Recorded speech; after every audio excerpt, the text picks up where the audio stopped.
Okay, so what happens sometimes on the show, this is part two of last week. Kim Stewart, veterinarian of 36 years, was on my show talking about being search tech, canine handler, and then we got to the wilderness kit part, right? Your first aid kit, Kim, and Yeah. I was like, okay, oh no, we got to hurry. And there's just more to talk about. So we decided to just go ahead and turn it back on. This is part two. We were working through the wilderness kit. So just for any of you watching this episode who didn't watch it last week, you can go back and listen to part one. But here we are talking about what you need to take with you. And you said day hikers are the ones who usually have injuries as opposed to the people who are planning to go out into the wilderness for 4 days and maybe have more experience. So when you Correct. think you don't need it because you're going for the day, you really do. So we aren't Right. going to reiterate all the things that you already shared. That's for episode one. But one of the things we were getting to was talking about, you talked about evacuation and at what point do you evacuate and figure out a way to get this person or yourself, if you're capable, out instead of waiting for a rescue. And so we did talk about that. And I'll just reiterate it was based on how the level of injury. Is it a cardiac event, an allergic event? Is there a compound fracture, that sort of thing? So what is the way that folks get, I mean, like you said, figure out a way to get out? I mean, I guess that's where will comes in, I'm guessing, and like the survival mode is probably relied upon greatly. But what is the way that how do you do that? What stories have you heard of somebody who managed to get somebody out in a situation when otherwise it wouldn't have been very likely? Right. So, one of the scenarios was a young man that was kayaking down the Rio Grande in Big Bend. So, Big Bend is a national park here in Texas, and he got snake bit. And so, the decision he had to make. So, generally, when you're snake bit, keep your heart rate low, stay calm. Yeah. Don't you want the venom Yeah. wreaking havoc and racing through your system. But he had to decide. He hadn't seen anybody in quite a while just while he was kayaking. And so, in that situation where your knee jerk response is, I just have to lay here and be calm, you're going to die because you're not going to get to a hospital fast enough to get the antivenom and to be treated. And most small ERs, they don't even carry it. So, you're going to have to get from a small ER to a larger metropolitan area. So, in that situation, he needed to get in the kayak and go downstream. That's the only way you're going to Use get the out. energy that he had to use, get Right. the adrenaline Get the going. heart rate up. Yeah. Exactly. Mhm. It seems counterintuitive to what we're usually taught is for treating animals for snake bites. And, when someone gets snake bit in the field, stay calm, we'll get you out. But Yeah. this scenario, if you're by yourself, fortunately, he was in a kayak. Yeah. Had he been, Walk. Yeah. yeah, but Yeah. even walking would have been the same recommendation. Right. You need to get out. Yeah. Right. Okay. So So then one of the things you were talking about was environmental. Are we ready to move on to that, or should we still talk about scenarios of when is it time to get out? In fact, let's back up for 1 second because yeah, you were talking about a cardiac experience. Have you had experiences where you find out about a rescue of somebody like my size trying to get somebody, Randy, your husband's size, out of there? Like, how do you even right. maneuver that? And That's where the tarp comes in. You can drag them. You can try to so it would get be them. it would be really hard to drag. And so what you would do, say if it was a spinal injury, you would use rocks, use backpacks, whatever to mobilize their neck and and say you can't move. If it's cold, I'm gonna, cover stuff to keep you warm. And I am running out of here. And as soon as I get cell phone signal, and you want to send a 911, sometimes your signal does get out. If it's a 911 call, it has to be forwarded. And your signal may be getting out and you don't know it. And so getting a 911 saying where you are can be helpful, but you want to get to where you can get cell service. And it may be it's going to take me an hour to get back to the road or back to the car or back to where I can find someone to send them on. So sometimes it's that hard decision of leaving them because, you could injure yourself and then you couldn't help anybody if you're trying to pull someone twice your weight Yeah, out. So you that makes or you sense. put them in the recovery position, laying on their side. That's a good thing for everyone to get online and look what the recovery position is. If someone's having a seizure, or they're unconscious, or they're even having a stroke, a comfortable position. But if the recovery position is a position that works in many scenarios, except spinal injuries, you can't usually move those. Yeah, obviously. Okay, let's take a break, and I want to talk about the environmental issues and what you Okay. could do based on what kind of animal is out there. If I could overcome this fear, I would become a wilderness girl. So maybe you're going to help me. I don't know. Well, I will Okay. tell you, the animals aren't the big. It's lightning. Okay. Okay. Lightning is the biggest. Okay, let's take a break. I want to hear all about that. We'll be Okay. back in just a moment.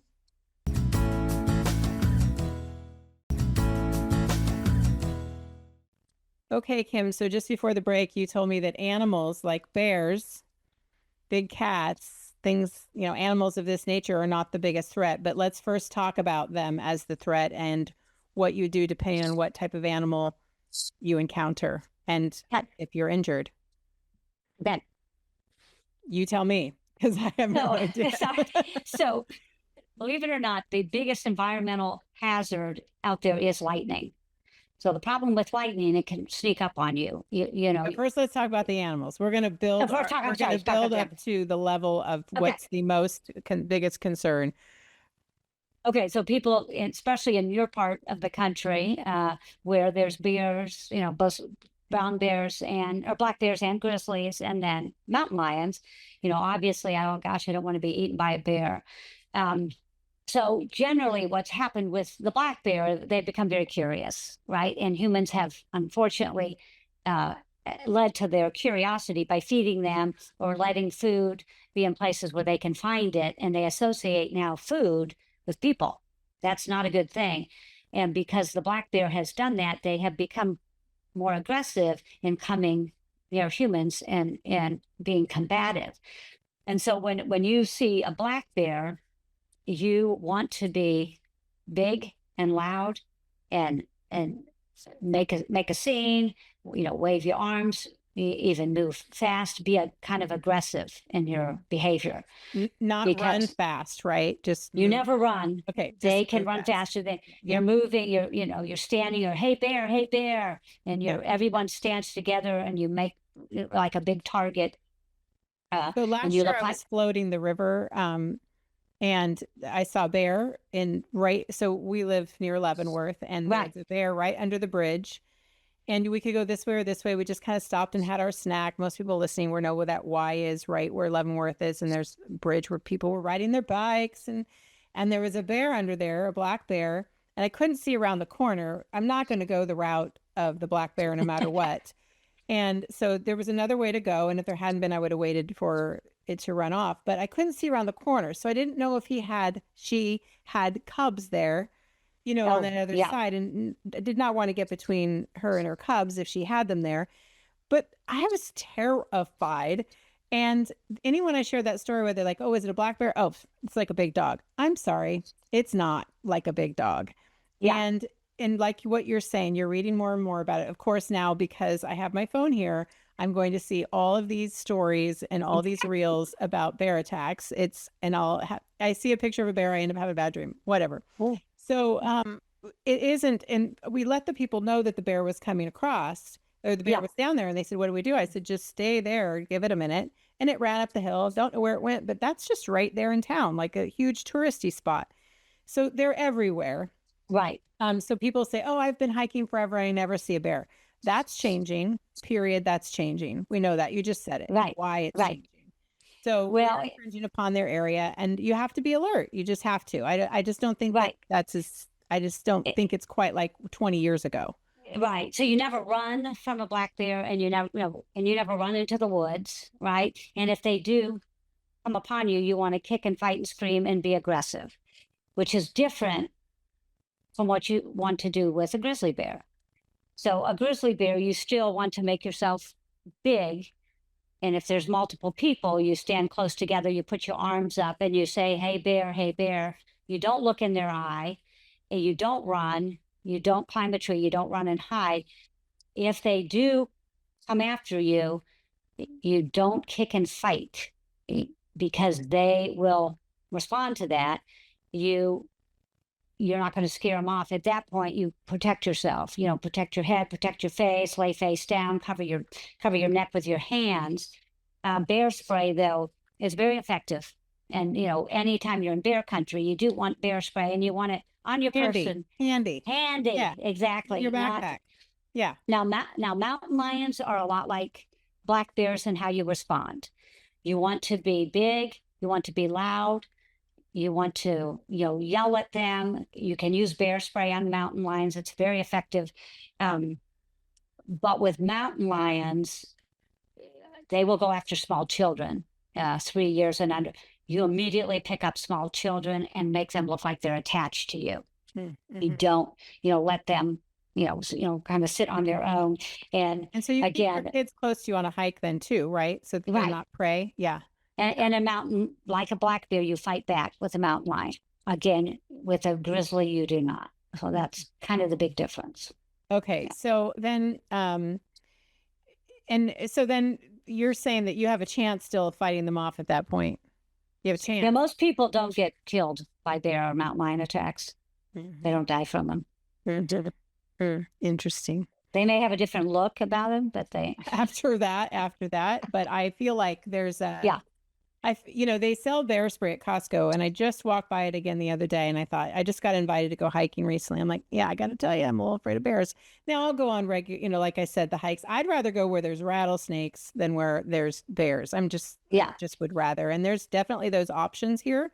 And then there's the hikes that you can do where, like I said, there's tons of people, and you feel safer in that environment. But I have friends who go deep in there, and they love it, and it's beautiful, and the waterfalls are nice. And I'm just like, I need to get to that point. Maybe Right. I don't. Maybe it's just not going to be what I do. But I'm sure there are people who relate to this conversation, because I've had this conversation with enough people Right. to know that they have concerns about bears too. Okay, so let's talk about the lightning then. That is the most dangerous part. Let's take a break, and then we'll finish up this conversation about all of those Perfect. things in just a second. We're talking with Kim. So let's just tell everyone why you're the person who knows all this stuff, right? So you're a surge tech, canine handler, and you are trained in wilderness first aid.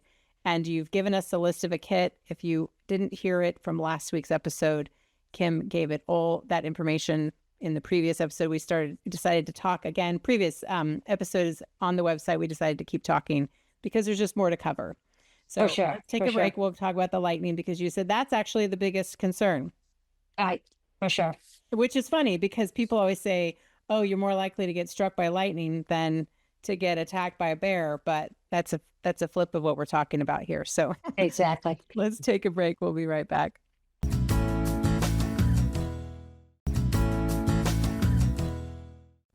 Okay, we are talking with you, Kim. You are trained in wilderness first aid. You're a search tech. You have you're a canine handler, your own dog, Seamus, and you've been doing it for 10 years. So you know of which you speak. So the reason why we were talking about bears earlier. I'm going to settle down now, because like I've been doing this show a long time, and I feel like last segment, I was just like not using my words. So now let's talk about lightning, because you wouldn't think about that. I mean, we know from sports, you don't golf when there's lightning. You don't, baseball has to take a break, whatever. Obviously you come inside from outdoors when there's lightning, but what makes it a greater risk in the wilderness? Is it a greater risk, or is just getting to help? It's greater risk, because finding shelter in the wilderness is quite difficult. If you're in the wilderness and there's trees, well, we all know you really don't want to stand under trees, because lightning will strike, kind of the tallest thing around. In fact, when I was in high school, I saw someone get struck leaning up against a tree when the rest of us ran to the covered shelter. And another young man decided, hit the tree, hit him, knocked him unconscious. And so, when you're in the wilderness, it can be very difficult. If you're in a treed area, then you want to actually try to find an area with the shortest trees. Open spaces near water, beaches, lakes, that's rivers. Which is the opposite of what you do when you're in like the regular environment. You're trying to, you get inside your house, but you wouldn't think you'd stand out in an open space when there's lightning. Right. And Mhm. right. And so that's why it's so dangerous. And so And people we're don't realize that, so they go and stand near a tree. right. And so now it's wide open. And if you, there's nowhere to shelter, then what do you do? So one of the things you don't do is lay flat on the ground, Mm. because if the ground is struck, and most people are not struck directly, it's the lightning traveling through the ground that gets them. Mm. And so the more contact you have with the ground, the more at risk you are. Okay. And So the so more of your you body that's touching the is ground, in contact with the as ground. opposed to like just your feet or, you know, as opposed to your whole laying flat. Right. So the lightning position is squat down on the balls of your feet. Mm. Not even your whole 2 feet are touching, just the balls of your feet, and your arms are rested on your legs. And if you're with someone, you're at least 100 feet apart. Do not stand beside each other, because it will travel from one person to the next. Mm. So you want to be at least 100 feet You're apart, not touching.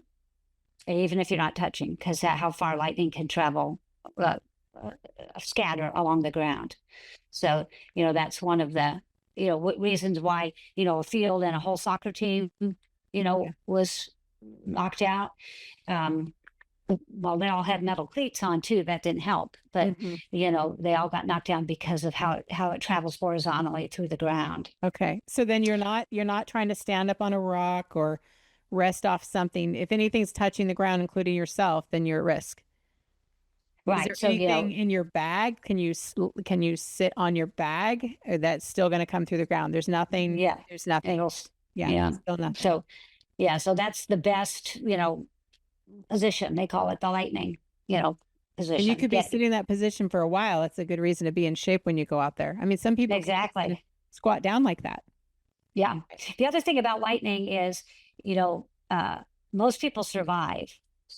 Like 70% or so, most people survive. 70% of the people who get lightning strike are from the coming through the ground. They, weren't struck directly. Right. And 90% of people who are struck by lightning have long-term physical changes in the way they think, and the way their body feels. And so, even though you're going to survive it, personality changes to the point that Yeah. the person isn't even the same person that they used to be. So Is that a it's reason then, to watch the weather, not only for getting, obviously for getting wet and having to deal with the elements, but also if you could be exposed to lightning? oh, Obviously, exactly. thunder showers Yeah. is a different deal than just a sprinkling day but it can turn Right. fast. Right. And you can get struck by lightning and be sunny out. It doesn't necessarily have to be raining. So, yeah, Yeah. I guess so. Mhm. The thing about it's interesting. I've said this for many years. I've lived here and I lived in Texas in College Station. You and I knew each other there and still do. And when I moved here a lot of people assume Seattle is all of Washington. And Mhm. what I always said is, in Seattle, it doesn't, we have more rainfall in Houston than we do in Seattle. And Seattle kind of always feels like it's about to rain. And Houston, just like you're saying, it can be pouring down rain and then the sun comes out, but there was a lightning storm coming in and going out when it was still sunny. The sun Right. can last literally 10 minutes is all. And you can't see Right. those coming. They come and they go just as quickly. They go as quickly as they came. Now, obviously, we're Exactly. talking about Houston, but it's the same. The same is true for different areas in any climate. Certainly. Just because it's the city doesn't mean it doesn't happen. 40 miles Right. outside the city. Yeah, I feel like that's not knowing this lightning part. That's good information. I mean, I'm sure there's people watching now who had no idea. No Right. idea. And there are places that you can get alerts on your phone, but again, you have to You're at be a range. Yeah. out of range. Yeah. That's not going to help. Yeah. Yeah. Okay, so we've talked about the wilderness first aid kit. We've talked about how to handle the encounters of the most dangerous animals, and what to do if you're bit by a snake and you're have to get to help. There's not much time, and it depends on which type of snake, right? But what is the window? Like rattlesnakes, or how long? You guys have water moccasins there. That might have been what bit that young man you were talking about.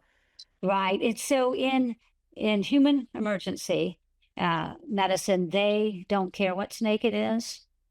They don't want you to try to identify the snake. They don't want you to try to take a picture of it.